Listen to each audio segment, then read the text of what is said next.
Good evening, everyone. My name is Sean McGilly, and I'm the Director of Corporate and External Partnerships here at Georgetown McDonough. It's my great pleasure to welcome you to our first Georgetown McDonough Stanton Series event in person in over 18 months. We're delighted to have over 150 guests on our Zoom webcast, and it's wonderful to see faces in the auditorium again. Tonight we welcome back Loyal alumnus Kevin Warren, class of 1984, Executive Vice President and Chief Marketing Officer at UPS, for a conversation on balancing purpose and profit. Before we get started, I'd like to share a few reminders for our hybrid event. For our in-person audience members, you'll know this message well. Georgetown University requires that all in-person audience members, regardless of vaccination status, wear a face mask for the duration of this event. Today's guest, Kevin Warren, has graciously agreed to take a few questions towards the end of today's program. Should you wish to ask a question during the question and answer period, please utilize the microphone in the center of the aisle. And briefly remove your mask so that we can hear you. Please join us following the event at the outdoor reception at PwC Plaza. That is the first floor tent of the Hariri building. Go one flight down the stairs. You can't miss it. It's very large. And for our guests online, if you're having any technical difficulties, please submit those concerns to our tech team via the Q&A function on the bottom of the Zoom screen. Now I'm pleased to introduce Dean Paul Almeida, William R. Berkeley Chair, and Professor of Strategy and International Business.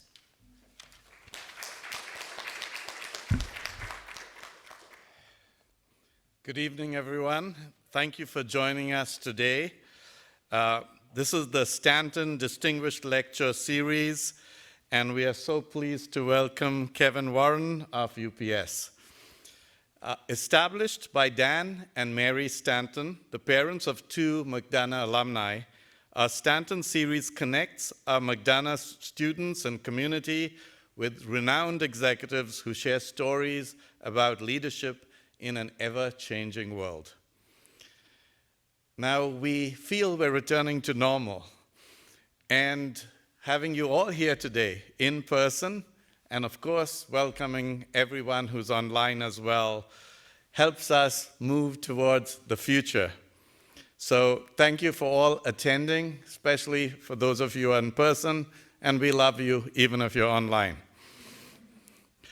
Even though we say we're returning to normal, if you think about how much the world has changed in the last 18 months, it requires us to think differently, to act differently. We have to look at changes in technology, but what it also means for us and the future of work. And this is why we're so pleased to welcome Kevin, a Georgetown McDonough alumnus, back home to share his own experiences about disruption, about innovation, about finding purpose, and harnessing business as a force for good. At Georgetown McDonough, we have a simple request of our students: aim to be the best in the world and the best for the world. Very simple, right? But to support our students and alumni, we're building initiatives, we're building degree programs, we're building experiences that will help them address, identify, and solve the world's most complex issues, often in collaboration with other schools at Georgetown, both now and in the future. And that's why we're taking on AI, analytics, and the future of work, the business of sustainability, the business of health, business and global affairs. We're seeking to move our school and our organization into the future, even as the world continues to evolve. And we so deeply believe this is a part of our Jesuit mission, to serve the common good in an ever-changing world. And that's why I couldn't think of anyone better to welcome, because you fit so well with all the themes of Georgetown McDonough. Kevin has built his career around the idea of looking at the future and innovating and adapting in a complex world. As the Executive Vice President and Chief Marketing Officer at UPS, he's responsible for US and international marketing, the UPS Store, digital infrastructure and analytics, revenue management, business planning and forecasting, customer loyalty management, digital marketing, customer experience, brand relevancy, customer communications, and on and on. Can you imagine? I get tired just saying this. He does this all. His highly developed perspective on data-centric business and non-traditional engagement channels is driving change at UPS and setting new standards in digitally enabled customer experience. Previously, Kevin served as Executive Vice President and Chief Commercial Officer for Xerox Corporation, where he was responsible for marketing, worldwide channel strategy, sales force effectiveness, and global client engagement for the company's diverse portfolio of hardware, software, and services. Kevin just reminded us he's a native of Washington, D.C., and he misses us. And he graduated from Georgetown McDonough with a degree in finance. He's also completed the advanced management program at Harvard Business School. Kevin, thank you for the insights that you'll share with us today and for your continued support of Georgetown, including your role on Georgetown's board of directors and your effort to support students as they begin their careers. Before I turn the program over to our moderator for the evening, Senior Associate Dean for Faculty Affairs, Rebecca Hamilton, who is also a Michael G. and Robin Pasaros Chair in Business Administration and a superb professor of marketing. I would also like to thank Sean McGilly, our Director of Corporate and External Relations, and the Office of Marketing and Communications for organizing our event. And thank you all so much for being here. I think we're in for a treat. Rebecca and Kevin, the stage and the mic are yours. Thank you. Thank you so much, Paul. And welcome to everyone. Welcome, Kevin. It's great to have you back on campus. It's been a busy few years, to say the least. One of the fascinating changes we've seen over the last few years has been this trend toward less invisibility of the supply chain. So people really want to know where their goods and services are coming from, more interest in sustainability in the supply chain, more interest with Black Lives Matter and the pandemic in who's delivering the goods to our door. How has UPS tried to change the transparency of the supply chain and work with this? Wow, well, first of all, Paul and Rebecca, thank you. I am delighted to be here and looking forward to a really good conversation, a candid conversation, intimate conversation about business and the world and doing good and moving goods and how they kind of can work in collaboration. So those were a lot of questions at once. You just kind of threw at me, Rebecca. Let me see if I can unpack it a little bit. So, yeah, I got to tell you, I think for a while, the supply chain was invisible, and it was something that was taken for granted and almost marginalized, where a lot of companies would talk about, free shipping or whatever. Something did change around March of 2020, and when the shutdown happened. And, Paul had mentioned part of the responsibility of marketing that we have is revenue forecasting. So we had to kind of do an assessment as to what we thought was going to happen with our package volume, given the recession that was coming. And normally when you have, we went back to the Great Recession, and whenever normally we have GDP going down, the package volume correlates almost 1-to-1. So we were bracing for 15, 20, 25% decline, and the exact opposite happened. With the emergence of e-commerce and the acceleration of e-commerce, when these businesses kind of shut down, they went online, and the volume went up 15, 20, 25, 30%, almost like holiday peak season volume levels out of nowhere. And when we get ready for peak, we're hiring, like this year, we're going to hire 100,000 seasonal workers to complement our full-time drivers here. Well, we had no warning to do that when this volume went up. And at that time, you all probably can remember things like PPEs and hand sanitizers and wipes you couldn't get. And the thinking was you could even kind of catch COVID from the cardboard boxes we were delivering. So, here we have our package car drivers and our package car handlers in this once in 100-year pandemic, in which volume was going like this, and we were struggling to kind of keep them safe. And this whole notion of essential, it really hit home, almost like beyond essential. And so, thank goodness our drivers, we did what we could do to keep them safe. We kind of made our own cocktail of hand sanitizer, and they answered the bell. And they delivered for our customers. And the customer perception of the value chain and what we did was really, really heightened. And we saw it in a number of ways.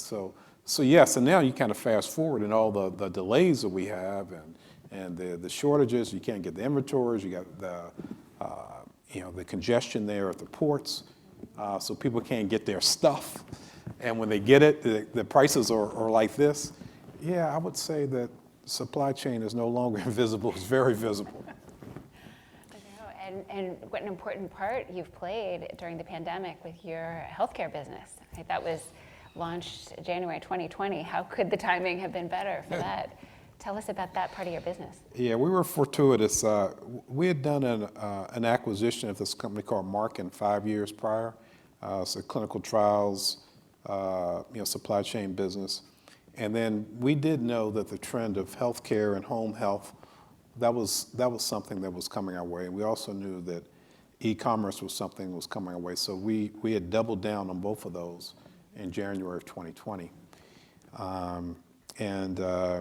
That really worked out well for us. If you think about the importance of, so all of our packages that we deliver are important. So if we're delivering water, that's important. However, if we're delivering devices for, like, say, a Medtronic pump for a diabetic or insulin, the levels of importance are a little bit different, right? And so, that we have to have on time. We have to deliver these things on time. A lot of them are temperature control sensitivities. So we thought that we needed to kind of really double down on having a special unit that's specialized in this part of the market. And thankfully, we did, because one of the things I feel most proud of is we're on track for this year to deliver a billion vaccines to the market at 99.9% reliability. So that's something that we feel good about, that we're contributing, to the bottom line, but also contributing to the world. That's so impressive. Yeah, thank you. And another part of this that you've been really proactive in is the small and medium-sized businesses who really needed to dive into e-commerce quickly during the pandemic. So small and medium-sized business, that's right. It's interesting. This has been a challenge, a historic challenge for UPS. We've done really well with large customers. And the SMBs, ironically, are the most profitable segment in the industry and the lifeblood of really any economy. So there we were losing share. So one of the things we said was, okay, we want to kind of double down on this segment. And we were focusing on that prior to the pandemic. And we also realized that a lot of their future was going to be being able to do business through e-commerce. And so, we kind of developed some tools and some partnerships.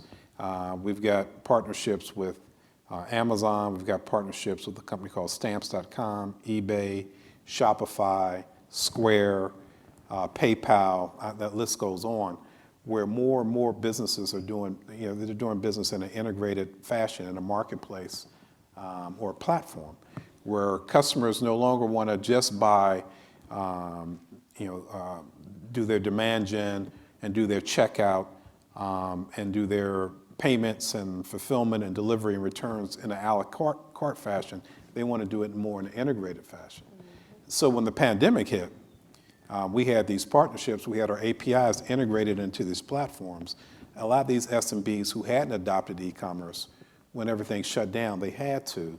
And that was an area in which we were able to kind of help them do that, and that helped them grow their business and also helped us grow ours in a very profitable way. Great, that's a win-win. It's a win-win. And you've really done some creative hand-holding, right? These webinars that you do with the small and medium-sized businesses, tell us about some of those coming up. Yeah, so when we came up with a strategy, we said, okay, why aren't we getting more business from these SMBs? And so best thing you do is you go and ask them, right? So we did some surveys, and the feedback we got from these owners were, look, we trust you, you're reliable, you have integrity, so we scored well in what we call kind of consideration metrics. I think a lot of that is the halo that we get from our driver, where everybody loves their driver. Driver knows the names of the kids, the names of the dogs, or whatever. So we definitely scored high there.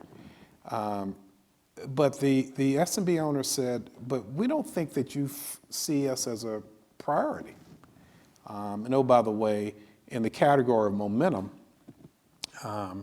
which are attributes like this is a company that's on its way up, this is a company that's agile, entrepreneurial, digital, cool, a game changer, we didn't score well. And as a matter of fact, some of the, sometimes you kind of do this persona research, and so we asked the question, okay, if UPS and some of our competitors, I won't mention them by name, were standing at a bar, what would they be drinking and what would they be wearing? And one SMB customer, boy, right between the eyes, came back and said, well, we would see an old guy at the bar drinking a scotch, probably with a comb over. Ouch. So you kind of unpack that, and they didn't see a diverse, young, dynamic company. So we came up with a brand campaign called Be Unstoppable, in which the face of the campaign had more ethnic diversity, had more gender diversity, had more age diversity, had kind of an upbeat rhythm to it to really kind of update the mental model of our customers as to who UPS really is. And that combined with some of the things we did as far as investing in the SMBs and coaching them on how to lean into e-commerce. So you mentioned the webinars. We did webinars with business people who also were celebrities to kind of attract their attention. So somebody like a Magic Johnson, who's a fantastic business person, and even a Serena Williams, and then Eva Longoria, and then a Tan France. So then we also were targeting different diverse segments of SMBs who were really hard hit in the pandemic. I just recently, and it aired last week, I did a webinar with J Balvin, the reggaeton superstar. And so these SMBs will then go online, and we'd get 1,500, 2,000 at a clip, and they would hear the story about these celebrities and the lessons they learned in navigating business and navigating through setbacks and resiliencies and pivoting and talent management and taking risks. And then we would offer up consultations as to how we could help them on their digital strategy afterwards. And so we kind of leaned in, to the SMBs to really kind of show a different face, a more updated view of who we are, and then also not just try to sell to them, but also help them navigate their business. Mm-hmm. From a marketing perspective, one of the most difficult things to do is change a familiar brand that people think they know and reinvent it. So you've tried to really pivot toward this idea of purpose in your branding. So yeah, you think it back, I'll go back again to March of 2020. So I mentioned what happened relative to the volume and the pandemic. Then we had George Floyd and the killing of George Floyd and the whole social unrest. So March was the shutdown, and that happened, and then towards the end of May, I think the world forever changed with that. At the same time, we were going through a CEO transition on June 1st. Carol Tomé, who was a former CFO of the Home Depot, was taken over as the first female, not only the first female CEO of UPS, but the first female CEO in our industry. It was a male-dominated industry. So literally that June 1st, things were really hot with the George Floyd. We had to kind of come out with a statement as to what we were going to do. And it really caused us to kind of pause and look deep and say, okay, we know what we do, but what is our why? And so, I worked, in marketing kind of led the effort. We worked with our communications colleagues to really kind of do the research and said, okay, what is going to be our purpose? And what's going to be our purpose statement? And it needs to be something that's short and succinct so everybody can remember it. It needs to be something when you hear it, you say, okay, that's UPS. It should have a little bit of aspiration. And then once we come up with it, we just can't put it in a drawer or just have it in on the wall of a conference room. It has to be really integrated into our business. And we came up with moving our world forward by delivering what matters. And so, you start talking about purpose and the responsibility of our world, and certainly moving and delivering are words that are attached to UPS.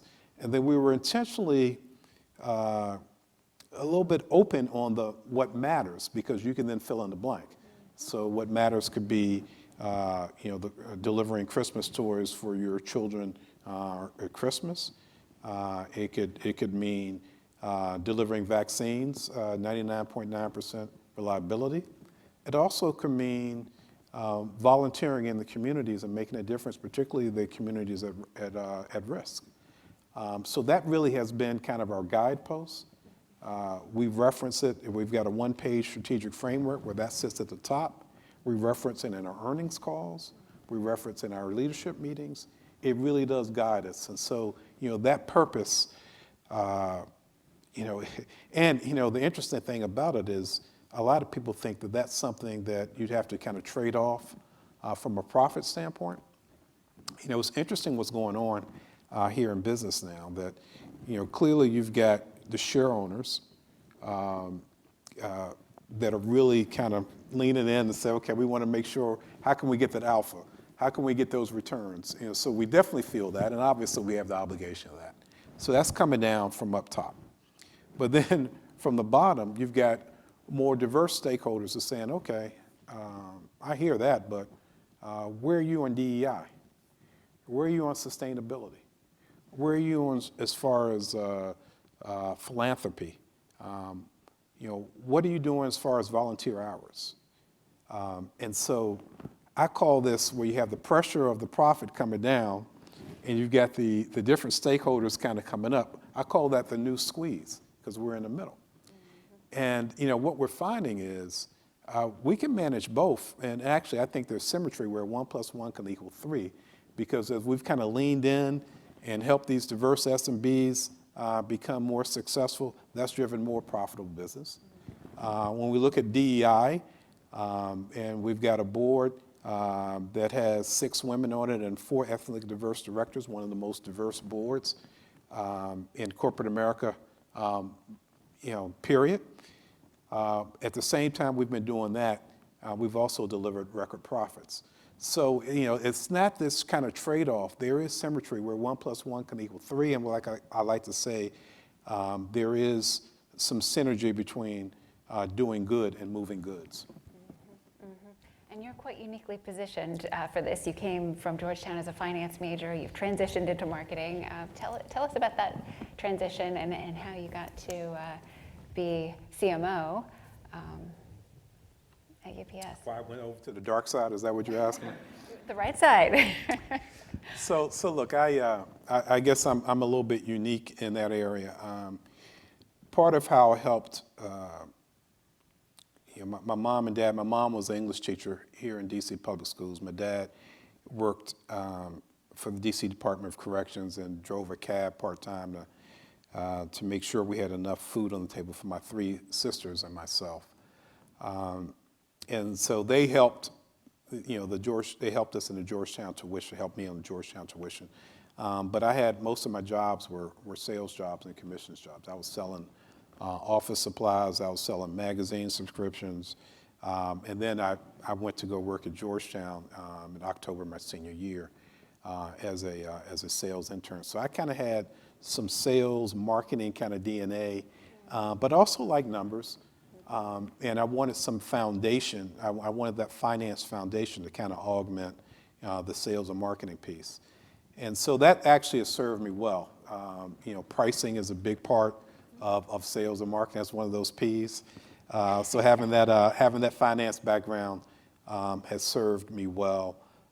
As it relates to marketing investments, sometimes in major companies, I don't want to typecast different functions, but say CFOs or other executives, I used to say, they're confusing marketing with philanthropy.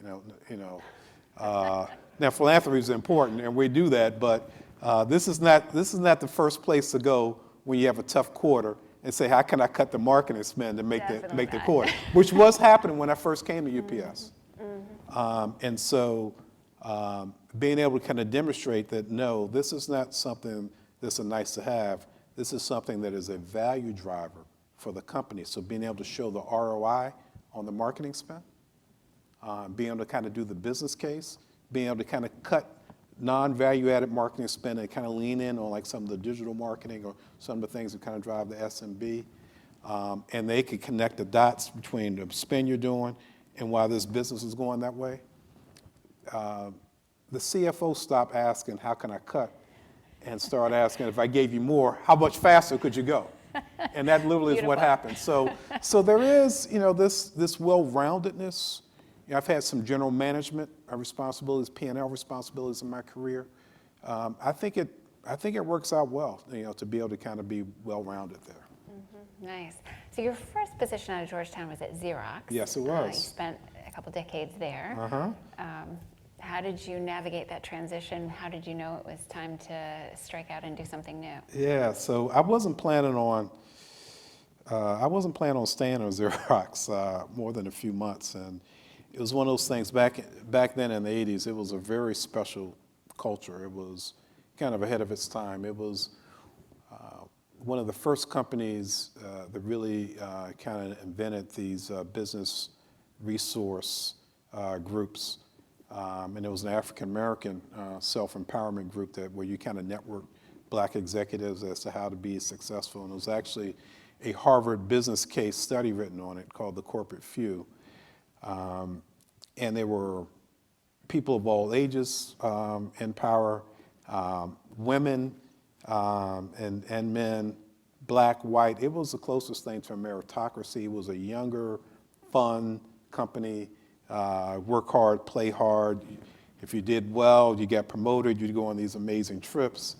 The godfathers of both my kids worked at Xerox with me. I was talking with one on the way over. As a matter of fact, my wife worked at Xerox. It was a very, very special culture. I couldn't leave, right? Every time I thought about it, I either get promoted or something like that. It was fun, right?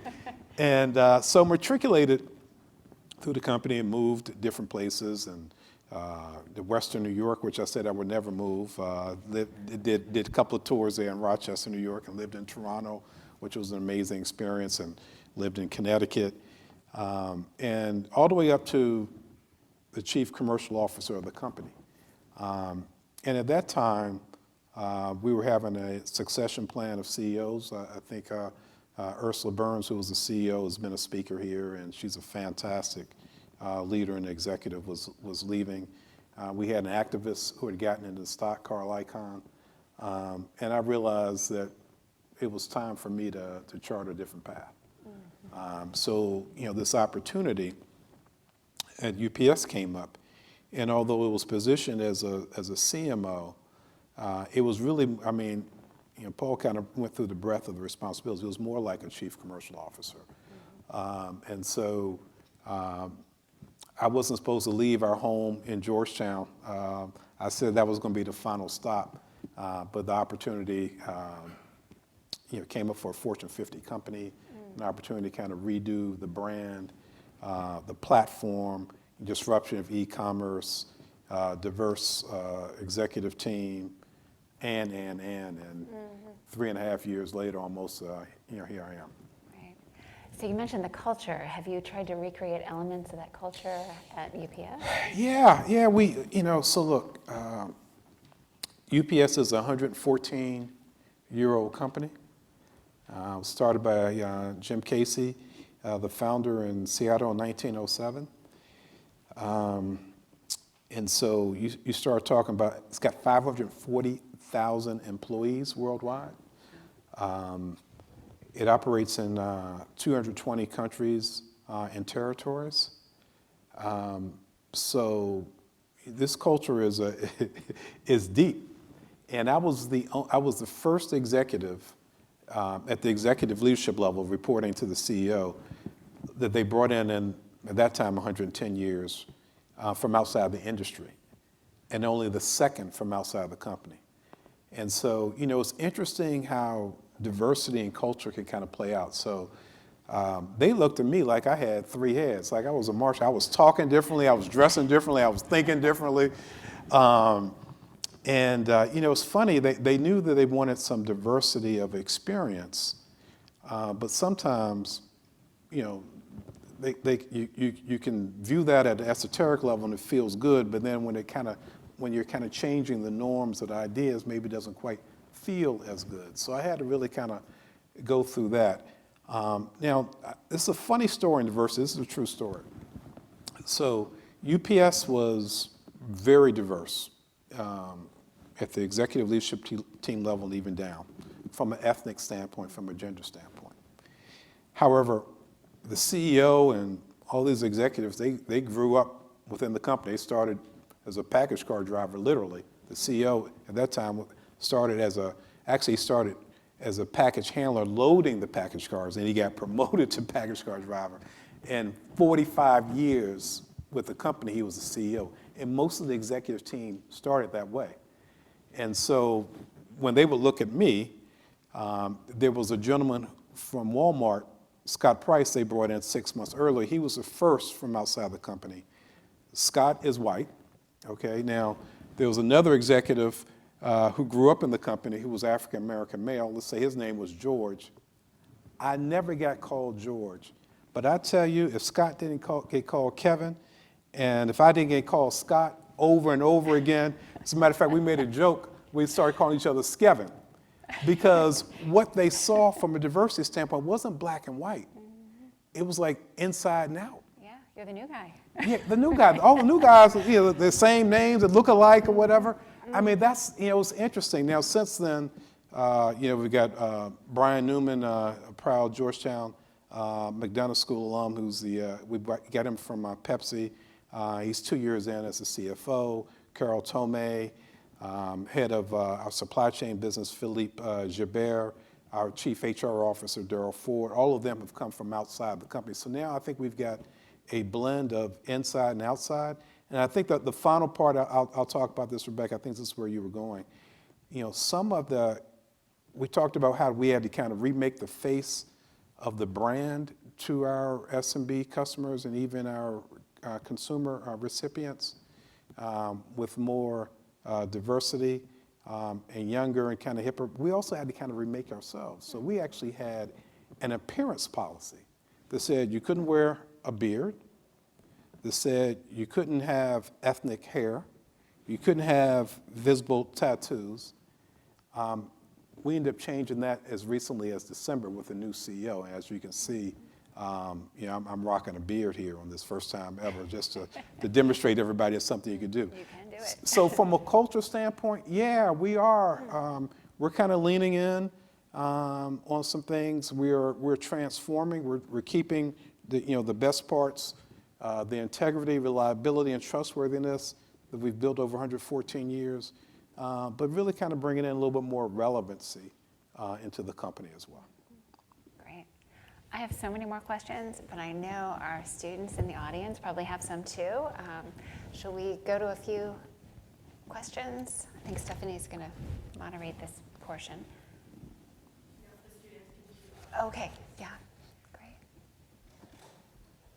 If you all have questions, you can queue up at the mics. And in the meantime, I can go on. So you mentioned UPS operates in 220 countries. Impressive. How do you manage the brand consistently across all those different locations and ensure that your packages are getting delivered all over the world?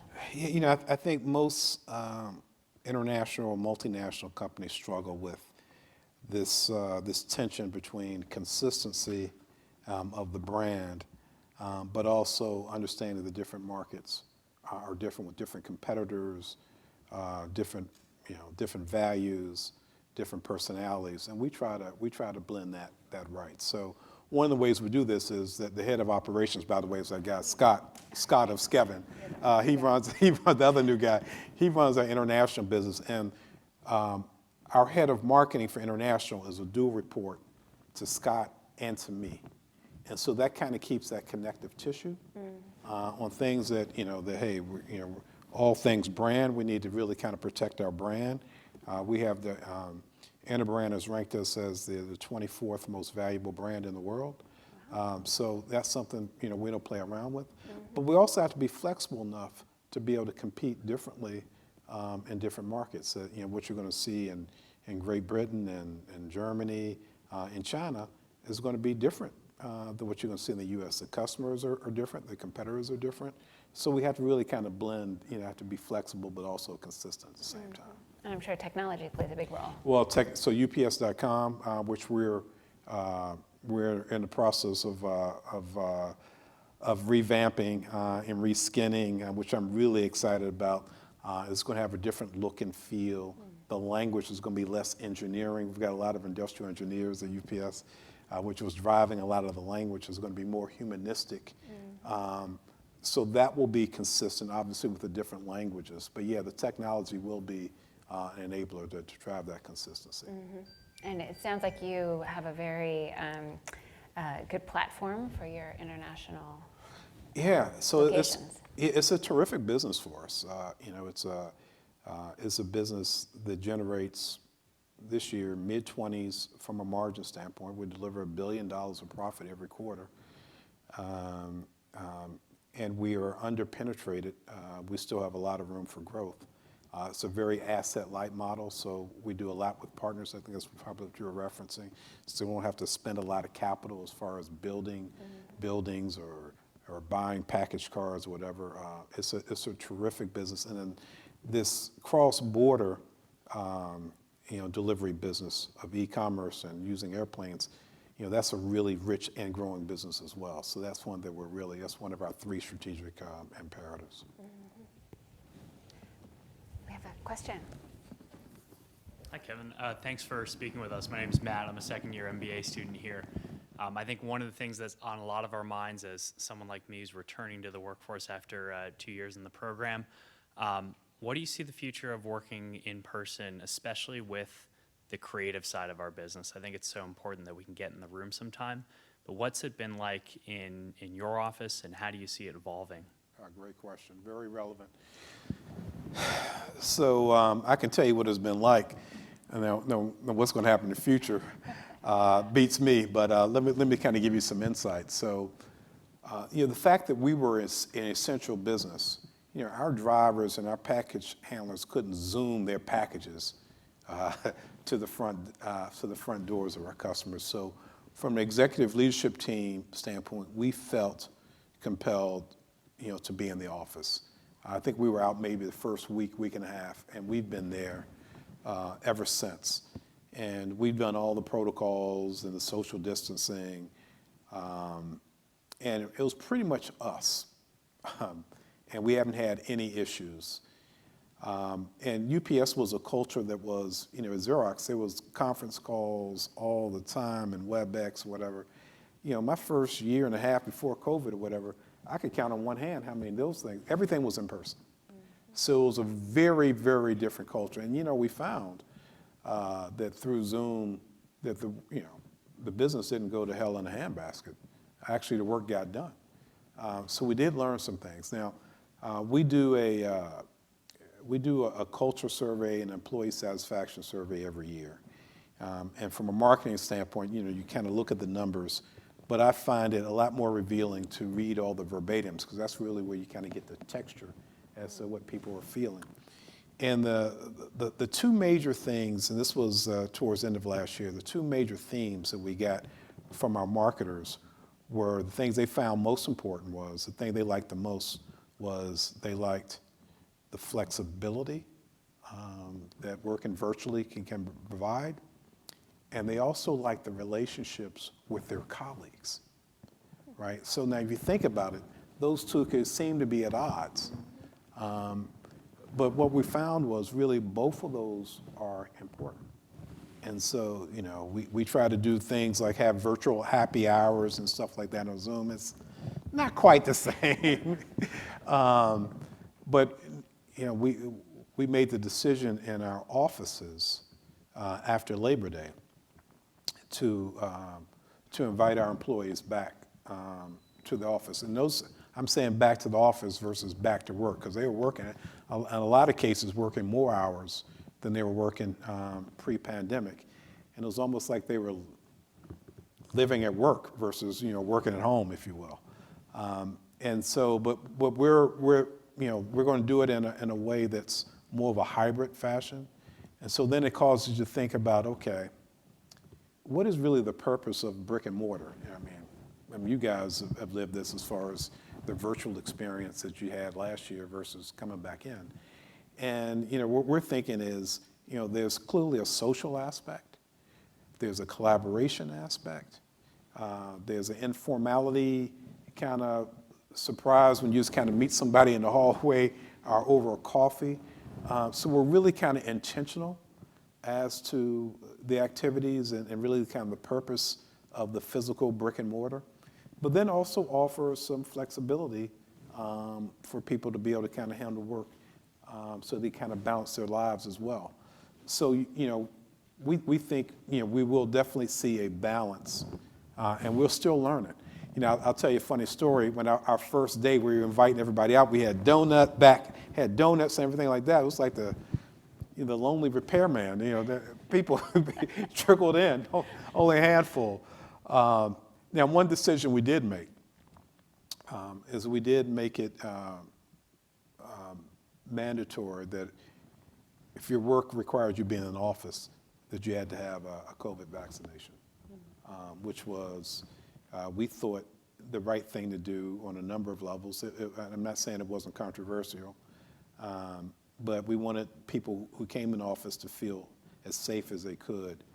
And then for us, we felt a social responsibility to try to accelerate the number of people who got vaccines. So I think this is a journey. We're going to have our second in-person board meeting in November. The company I'm on the board of, outside of UPS, Fiserv, it's a fintech company. We're going to have we had a board strategy meeting last week. It was maybe 6 directors there in person. I was on Zoom mainly because of a conflict I had from a business standpoint, but November will be an all-in-person board meeting. A lot of boards are talking about if you have 5 board meetings a year, maybe 4 of them in person and 1 hybrid. So I think this will be interesting as to where we go. Mm-hmm. Mm-hmm.